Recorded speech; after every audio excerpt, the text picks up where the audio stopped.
KHON2, happening now. Good afternoon and thank you for being with us. We're breaking into our coverage to bring you Governor David Ige's press conference to discuss COVID-19 in the state of Hawaii. Joining Governor Ige at today's briefing will be Department of Health Director Dr. Bruce Anderson. The Department of Health did announce 3 new cases of COVID-19 today in the state of Hawaii. That brings the state's total to 604 confirmed cases of COVID-19. Now, to go along with that, there have been 14 deaths here in the state, as well as 482 people released from isolation, which brings the number of active cases here in the state of Hawaii to 108. Governor David Ige is ready to join the stage at the press conference. We'll throw it to the governor. Good afternoon. Yesterday, we received the heartbreaking news that 2 more of Hawaii residents have passed due to COVID-19. Please join me in expressing our condolences to the family and friends of the victims. Every loss is a sad moment for our community, but despite this tragedy, the low number of cases reported this week is a testament to the efforts made by everyone here in Hawaii. Thank you for your commitment and your willingness to follow my social distancing mandates.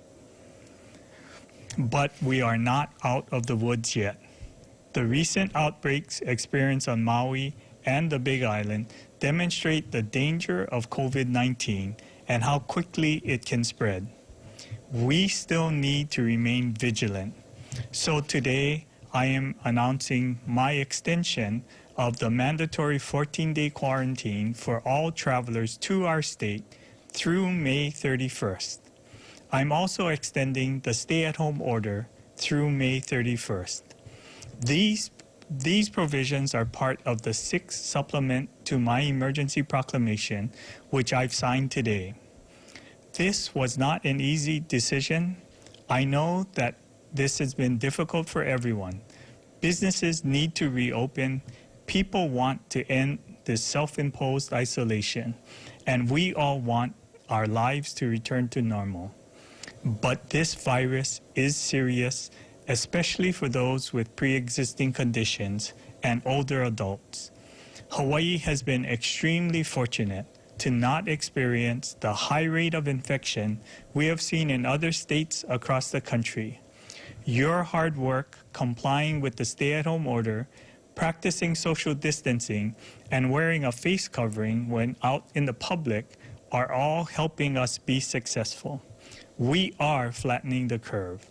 However, my greatest fear is that if we move too quickly to reopen, we will see a sudden surge in new cases that would result in overrunning our healthcare system and more deaths. We have seen a reoccurrence happen in several regions around the world, like Hong Kong, Japan, and China, and we don't want this to occur in Hawaii. So I will err on the side of caution. But Hawaii has been very successful in controlling the spread, and I will be relaxing some aspects of the lockdown. First, you may now exercise on state beaches. You still will not be allowed to loiter on the beach, but you can run, jog, or walk on the beach as long as social distancing requirements are still observed. This provides consistency on beach access. The proclamation also clarifies that groups of more than 2 people are allowed to fish for subsistence or commercial purposes. I'm also allowing elective medical procedures to be conducted. This was made possible through an executive order I signed a few days ago. We have seen that our healthcare system is handling the current level of COVID-19 cases, and there is adequate capacity. Of course, if we see a surge, this may change, but for now, contact your healthcare provider to get the care you need, especially if you need treatment for a chronic condition or an elective procedure. I am currently working on a statewide reopening plan that will be based on facts, science, and guidance from our healthcare advisors. Some key metrics that we will be looking at will include a decrease in the number of cases, comprehensive testing and surveillance capacity, and a well-developed contact tracing system.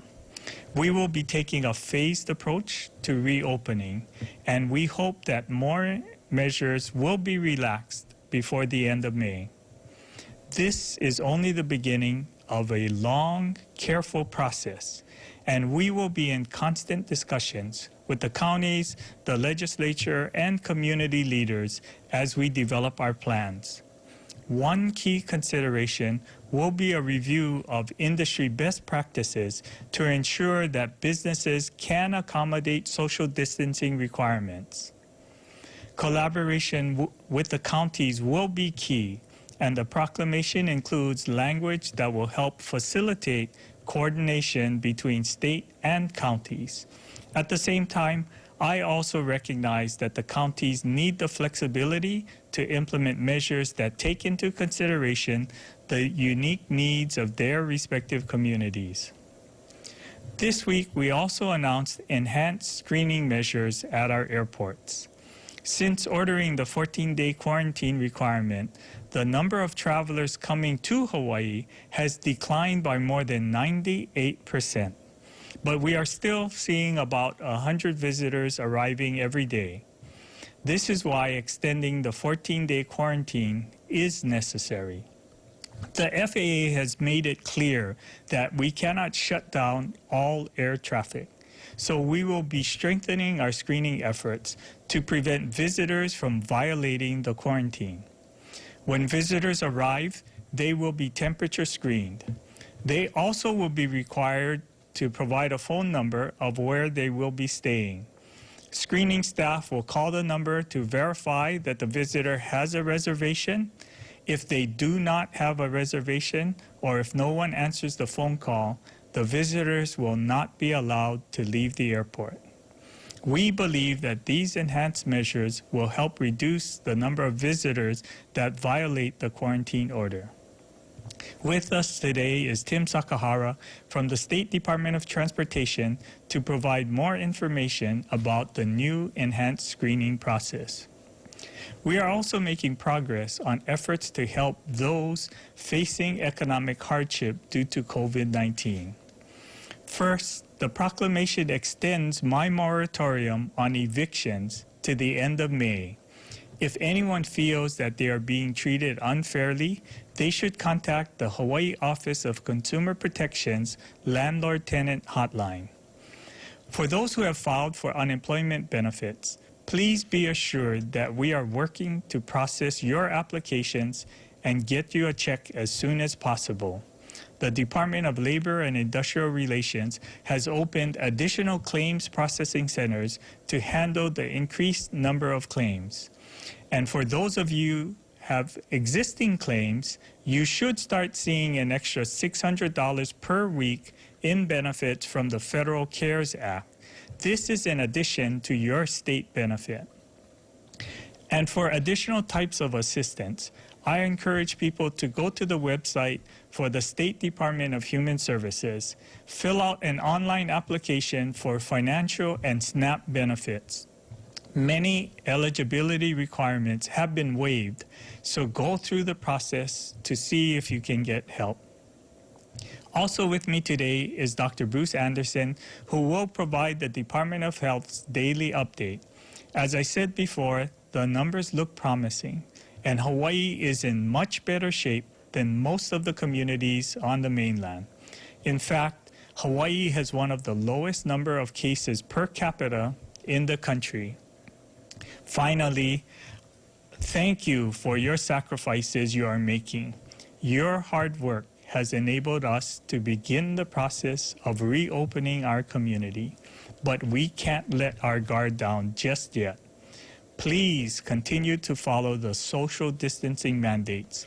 Wear your masks, wash your hands, keep it up. We are making a difference together. So please take care of yourself, take care of each other, and most importantly, take care of our community. Thank you. Thank you very much, Governor. Our next speaker is Bruce Anderson, Director of the Department of Health.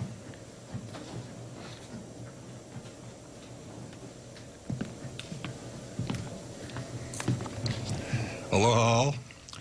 I'm very pleased to report that we had only 3 reported cases of COVID-19 in our last report. 2 of those were Oahu residents and 1 was a resident diagnosed outside of Hawaii, which brings the total number of coronavirus cases to a total of 604.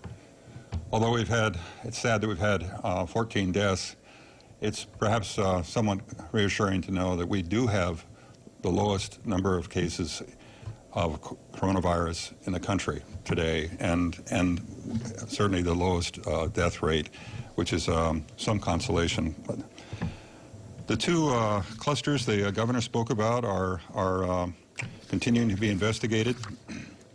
There is 1 new case associated with the cluster at Maui Memorial Medical Center, which brings the total number of COVID-19 positive cases to 57 people.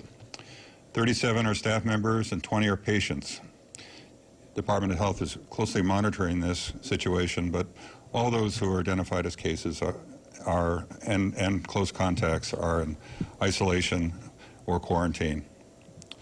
There are 36 cases associated with the cluster at the 3 McDonald's restaurants in Kailua Kona, including 19 employees and 17 household contacts. The department is working with the county and assuring that all those individuals are in isolation and quarantine, and also working on community outreach in those communities to assure that the workers that are returning to work are not going to be exposing themselves or others. There is a total of 26,953 tests being done in the state, and again, we rank among the highest in the country in terms of the number of tests per capita. And I'll be glad to answer any questions. Thank you. Thank you very much, Dr. Anderson. Our next speaker is Tim Sakahara, spokesperson for the Department of Transportation. Aloha, Governor, Dr. Anderson, and everyone out in the community. Thank you for the opportunity to speak about the positive improvements that are being made regarding the travel quarantine program. Hawaii was the first state in the country to implement such a travel quarantine in the country, and the process is evolving and improving every single day. The overall passenger arrivals to Hawaii are now actually down more than 99% from this time last year. Currently, there are very few incoming flights coming into Hawaii. The only remaining domestic flights to Honolulu are from San Francisco, Oakland, Los Angeles, and Seattle. And the only regularly scheduled international destination is from Guam. And there are very minimal trans-Pacific flights arriving at our neighbor islands as well. Right now, only Delta Airlines is the only airline flying from Los Angeles to Kahului, Kona, and Lihue. And even at that, it's only about 3 to 4 times a week. All right, now on Thursday, HDOT began enhanced measures for the arriving passengers coming into the state. The people coming from the trans-Pacific flights will continue to fill out their agriculture declaration form.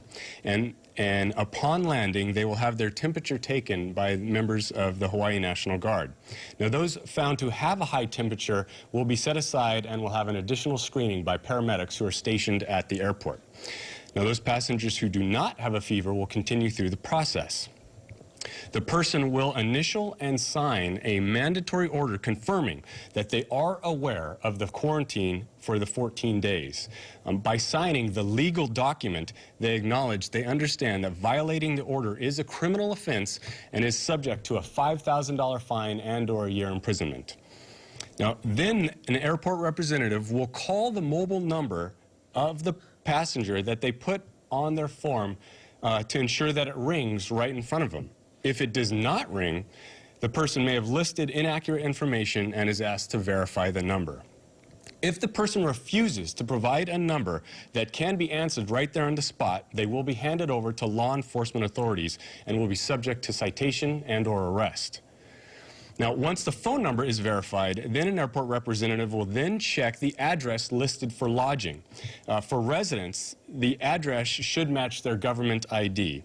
For visitors, the airport representative will call the hotel to confirm the person has a reservation.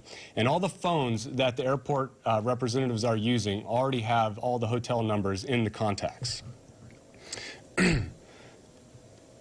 Now, if the visitor is not staying at a hotel, the address they list on their form is then checked on the county property records to verify that it is a legitimate address and residence. A list of suspected illegal short-term rental sites will be provided to the appropriate county.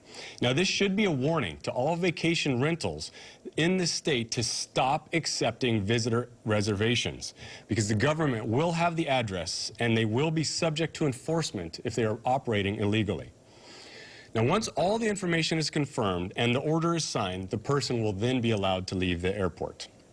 Law enforcement officers are standing by to deal with anyone who refuses the process or becomes combative. Now, the process is slower, but it is effective. And frankly, even if it does take a little bit longer to get through the process of a flight, it is considered another deterrent for those people visiting Hawaii and to rethink those plans. People must understand that this is not the time to be vacationing in Hawaii. But if they do, they must abide by the traveler quarantine order or face the consequences. Now, in addition, 20 HDOT Administrative Division employees have been reassigned to conduct follow-up calls to the residents specifically to verify they are abiding by the 14-day traveler quarantine order. And the Hawaii Tourism Authority personnel will continue calling the visitors and the hotels. A big mahalo to them.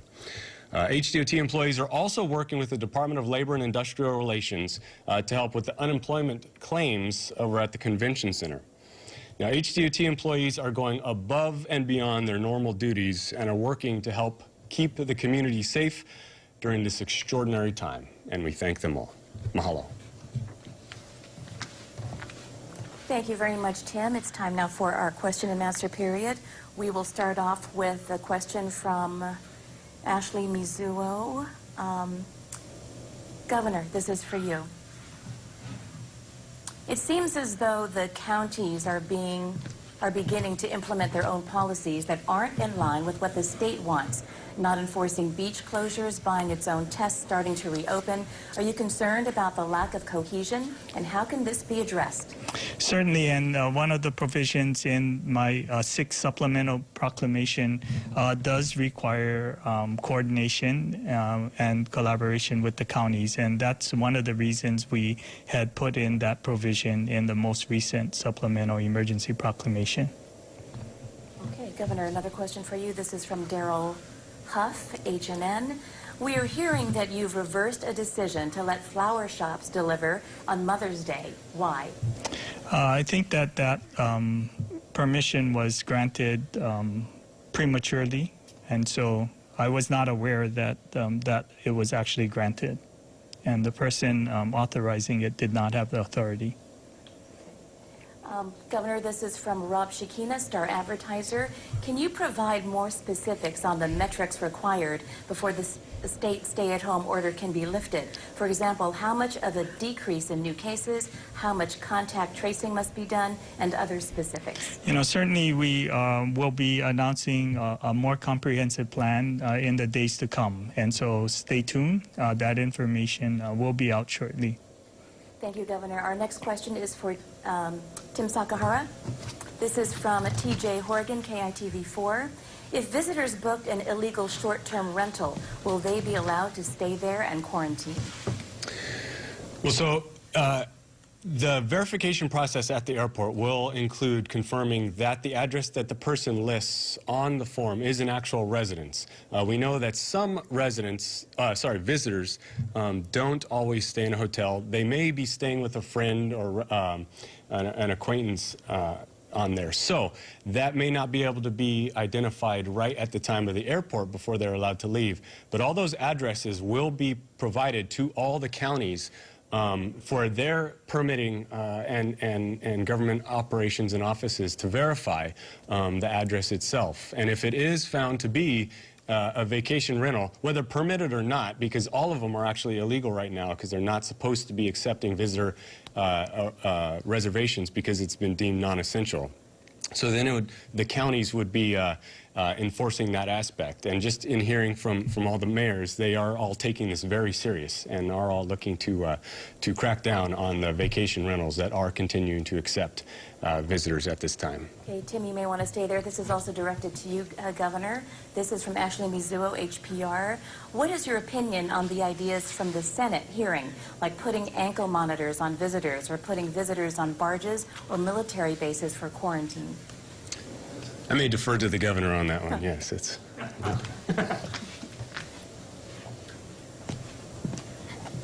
You know, certainly we are looking at ways that we can improve the quarantine system. You know, it's easy to talk about having bracelets or other things, but that costs money and it requires an extensive system to be implemented. So, you know, we are looking at the assets and the technology that we have. I think you'll see a tremendous improvement in what the changes that we've made to the screening process.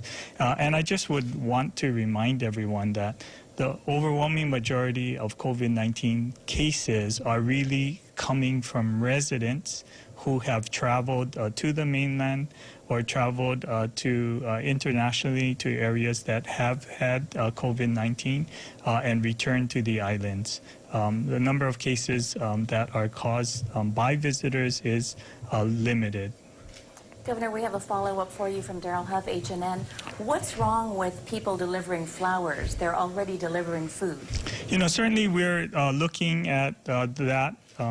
Specifically, you know, we thought that we will be looking at businesses, and we are incorporating that assessment in our review, looking business by business and industry by industry to see what the best practices are. And we will be making a decision about florists in the future. Okay, Governor, and also Dr. Anderson. This is from Ashley Mizuo, HPR. What can be done to start regulating what testing is being done in the state since FDA regulations have become so lax? Actually, the regulation of testing is regulated by the Department of Health. We are only accepting FDA-approved tests as valid, and those are the tests that are incorporated into the statistics and all the activities surrounding COVID-19. And that's why we informed the county that if they are using an unapproved test, that their results would not be accepted. Governor, this is from Blaze Lovell over at Civil Beat. What date do you envision lifting the quarantine? You know, it's not really about a date. It really is about the conditions, you know, the data, the number of cases that we see. It is one of the real key criteria will be hospital utilization, utilization of ICU units, and utilization of intubators, because we do know that ventilators, excuse me, because that is what gets overwhelmed should the number of cases exceed the capacity of our healthcare system. Governor, another question for you. This is from Jan Boniza, KHON2, asking, when will state beaches reopen? Can you clarify?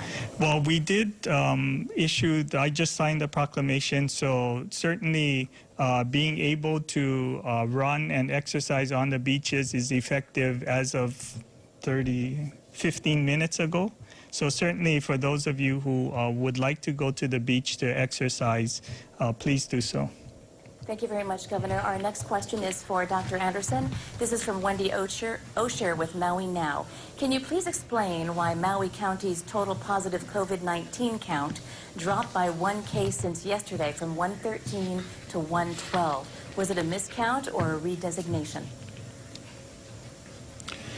I believe that was a redesignation. As we investigate cases, we sometimes attribute the case to the wrong county. The practice has been to identify the residents of the individual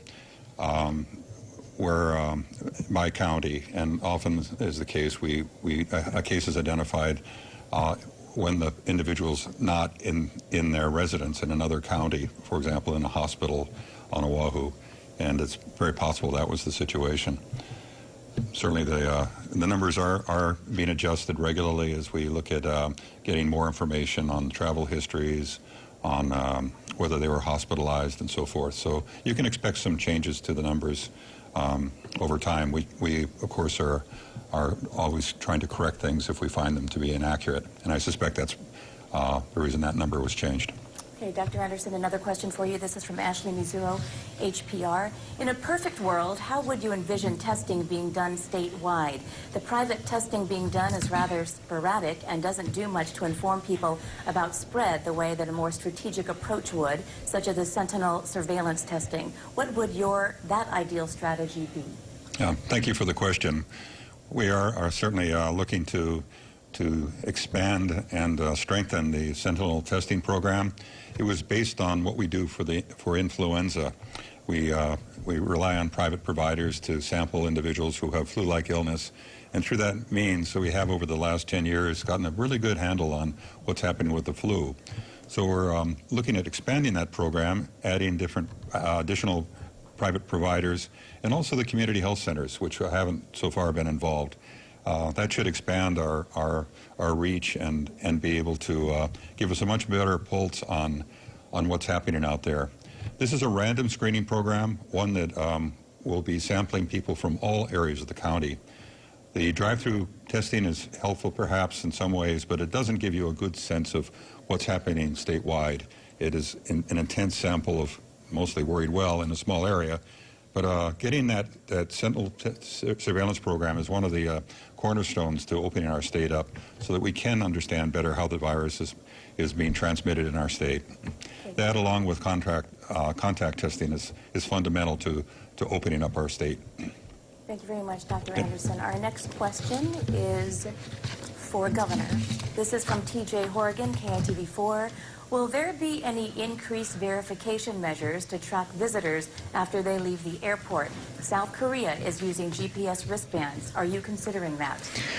Certainly, I think as we look forward, one of the goals of the economic recovery team is really looking at the long-term transformation of our hospitality industry, working with hotels, visitor attractions, the airlines, to really look at how can we establish a system that allows our visitors to be healthy and virus-free, and also assure our community that the visitors who are coming here are not sick when they arrive here. If they begin to develop symptoms, can get access to the health care they need.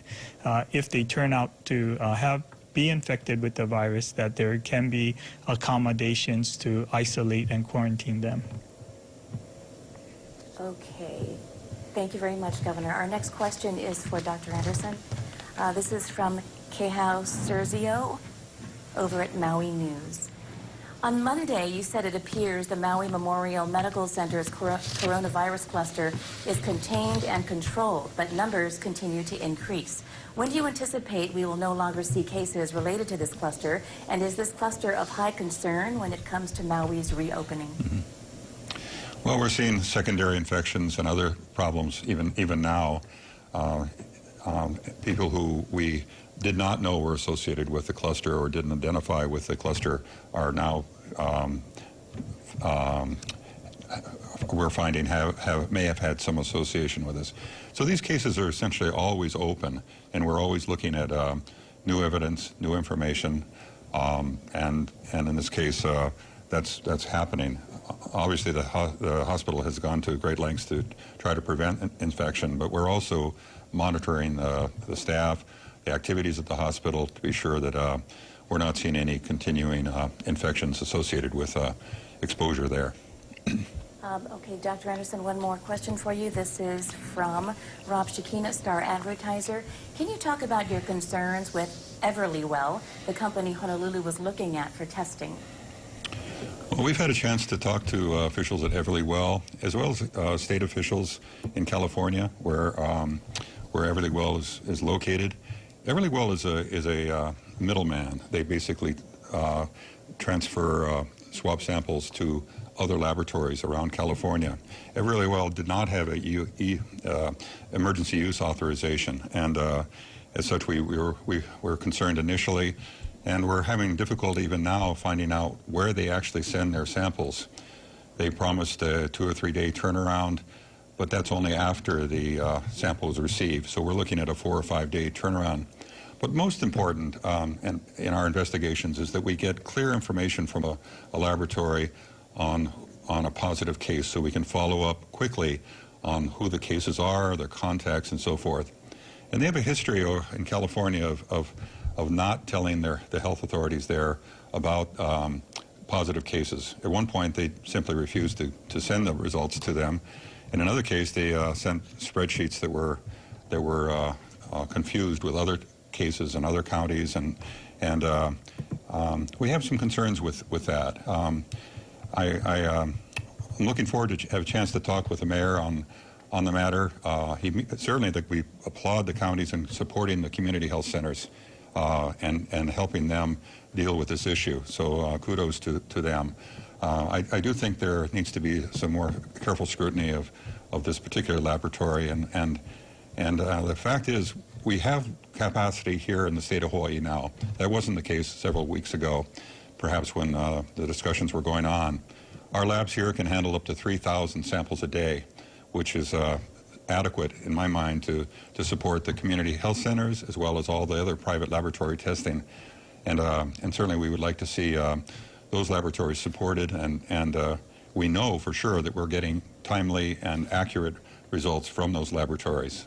So we're going to be looking to see if maybe we can get reconsideration of the use of Everlywell, and perhaps better utilize our local laboratories and our physicians here who are doing a terrific job in following up on cases and supporting the community they serve. Dr. Anderson, another question for you from TJ Horgan, KITV4.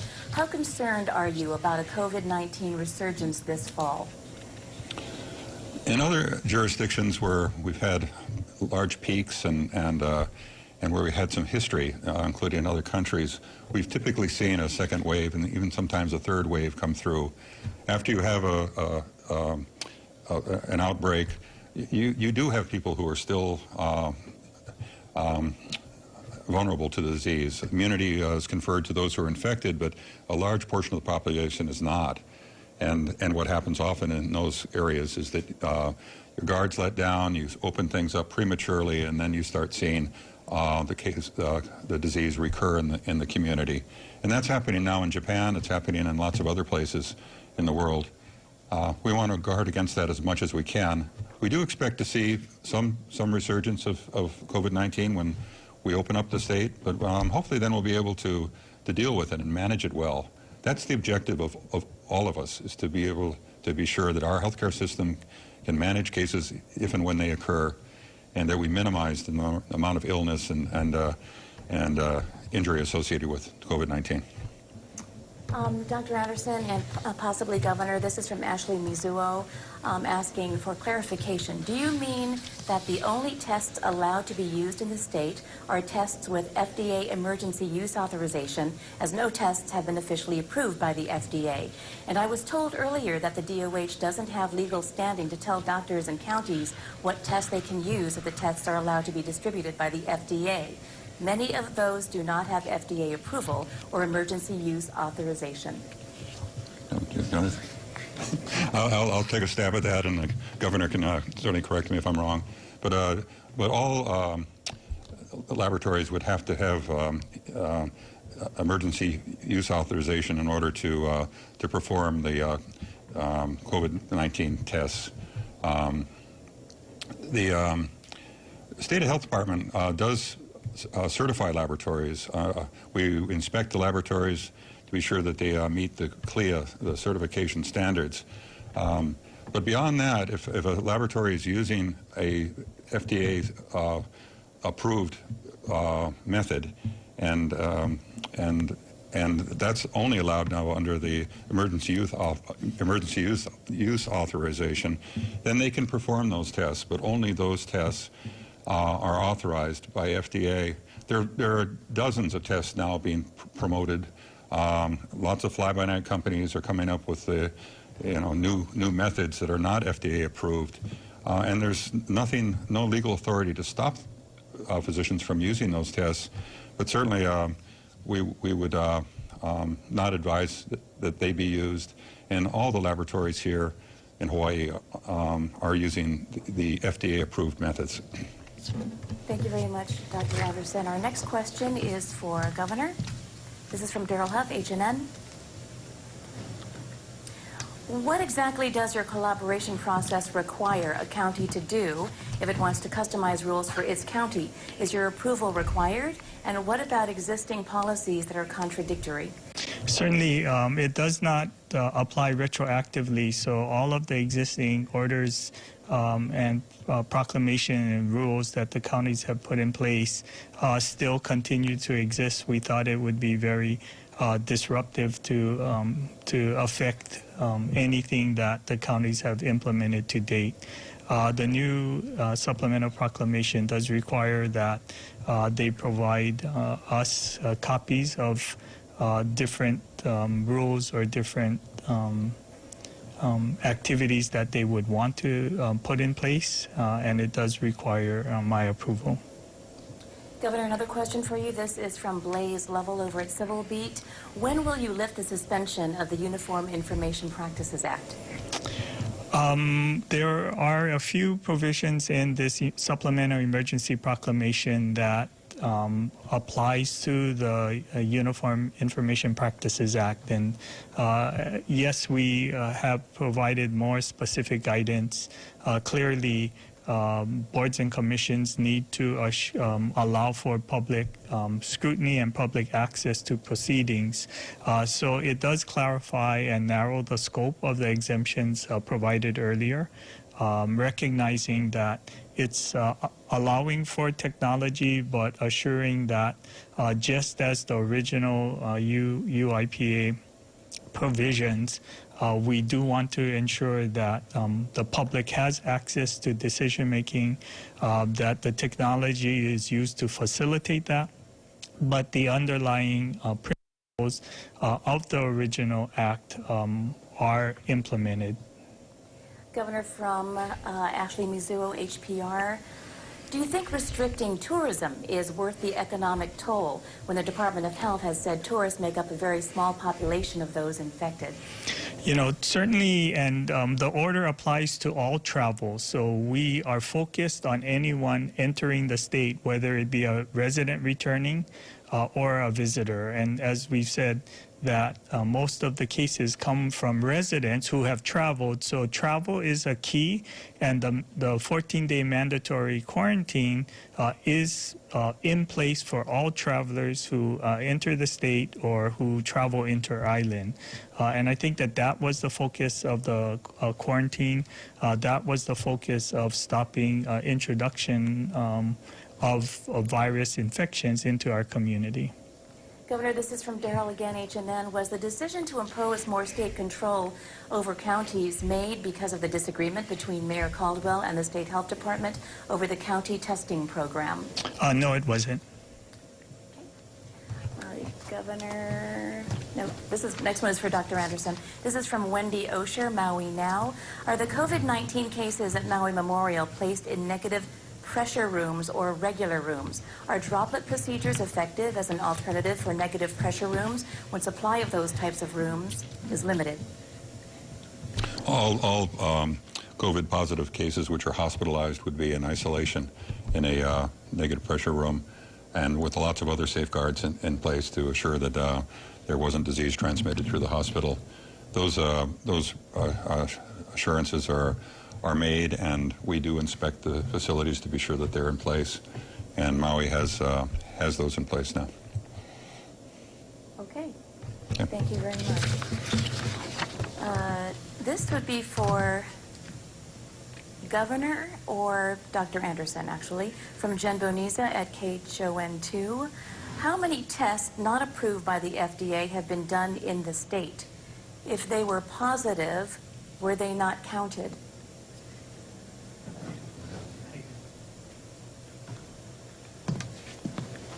I mean, I think we need to take a step back and just remember that initially no one had the ability to test for COVID-19, and the only test conducted anywhere in the country was conducted by the CDC lab in Atlanta.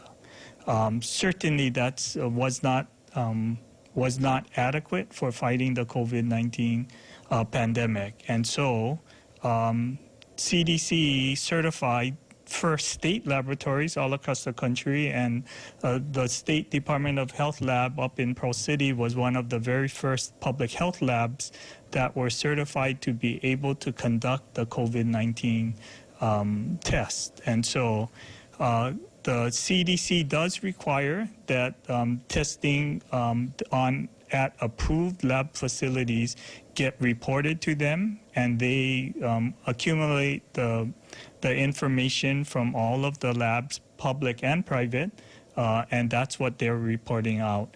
I am not aware of any testing done in Hawaii on unapproved labs being reported in the CDC statistics. Thank you very much, Governor. Governor, this okay. Dr. Anderson has.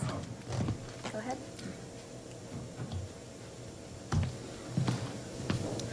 As Governor mentioned, all labs are required to report positive cases of COVID-19. In fact, it's a federal law that they do. We happen to get both positive and negative reports from all of the labs here in Hawaii, which is helpful. One of the concerns we have with Everly is apparently they were not reporting the positive results to the officials in California where they were doing testing, which is concerning to us. We understand that changed after complaints were made, but that was clearly in defiance of state and federal law. So we would require any laboratory to report to us. If they didn't, they would lose their CLIA certification and there'd be other sanctions. So we're getting very good reporting. And I must say their laboratories here are very good about reporting as quickly as they can. Thank you, Dr. Anderson. This next question is for Tim Sakahara, but Governor, you may want to chime in. This is from Wendy Osher, Maui Now. Are all bookings for vacation rentals illegal at this time, or just new bookings? And is the state accepting older reservations that were booked far in advance that are set to arrive in the near term?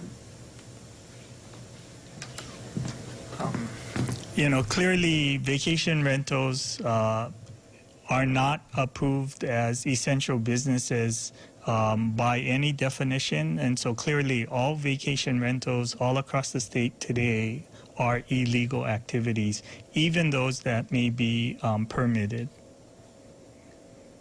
Thank you very much, Governor. Dr. Anderson, this is from Rob Shikina, Star Advertiser. How do you determine when the healthcare system is ready to manage a resurgence of the disease? Governor. You know, I think that what we are doing every day is monitoring the utilization in our healthcare system. So we do get reports from every healthcare facility or hospital about the number of beds that they have available, the number of intensive care units, and the number of ventilators that they have. And we do get reports, and we do monitor on a daily basis the utilization of all of those assets. So we work with the healthcare community. You know, up until this point in time, we have been well below what we would consider the point at which we would be concerned about our healthcare system being overrun. For the most part, occupancy of hospital beds have been below 50% for the duration of this COVID-19 pandemic here in the islands. The utilization of intensive care units have been below 50% as well. And the utilization of ventilators has been actually below 20%. So we do have a very good supply of ventilators in our healthcare system. And so certainly we monitor utilization of all of those three assets. In addition to personal protective equipment is the other part that's key to our healthcare system and key to ensuring that the COVID-19 pandemic doesn't overrun the healthcare system. Okay, Governor, closing remarks for you. Sure. I really just wanted to close as we enter the weekend. I guess this is the middle of the weekend by now, but really wanted to thank each and every one of you for all of your efforts. We can only defeat this COVID-19 pandemic by working together, by each and every one of us doing our part to take responsibility for ensuring that we're not infecting others, washing our hands, using hand sanitizers, really working hard to keep our homes and our communities safe and free from COVID-19 infections. So we are seeing tremendous progress, and things are looking like they are headed in the right direction. So please continue your efforts, continue to honor the mandates, continue to work with all of us here in the community to keep our community safe. So thank you so much for everything you do. Please take care of yourself, take care of each other, and most importantly, help to take care of our community. Thank you.